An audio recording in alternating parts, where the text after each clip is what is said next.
દક્ષિણ ભારતીય સિનેમાના સુપરસ્ટાર અને કરોડો દિલોની ધડકન થલાપતિ વિજયે આખરે રૂપેરી પડદાને હંમેશા માટે અલવિદા કહી દીધું છે।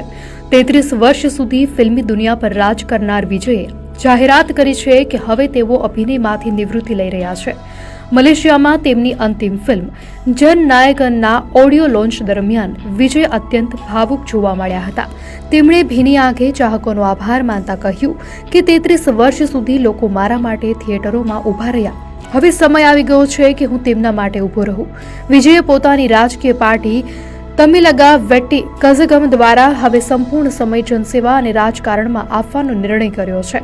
આગામી તમિલનાડુ વિધાનસભા ચૂંટણી પર ધ્યાન કેન્દ્રિત કરતા વિજયે જણાવ્યું કે લોકોએ મને જે પ્રેમ આપીને મહેલ જેવી સફળતા આપી છે તેનું ઋણ ચૂકવવાનો હવે સમય પાકી ગયો છે। આગામી 9 જાન્યુઆરીએ રિલીઝ થનારી જનનાયકન તેમની છેલ્લી ફિલ્મ છે, જેને લઈને ચાહકોમાં એક તરફ ઉત્સાહ અને બીજી તરફ વિદાયનું દુઃખ જોવા મળી રહ્યું છે।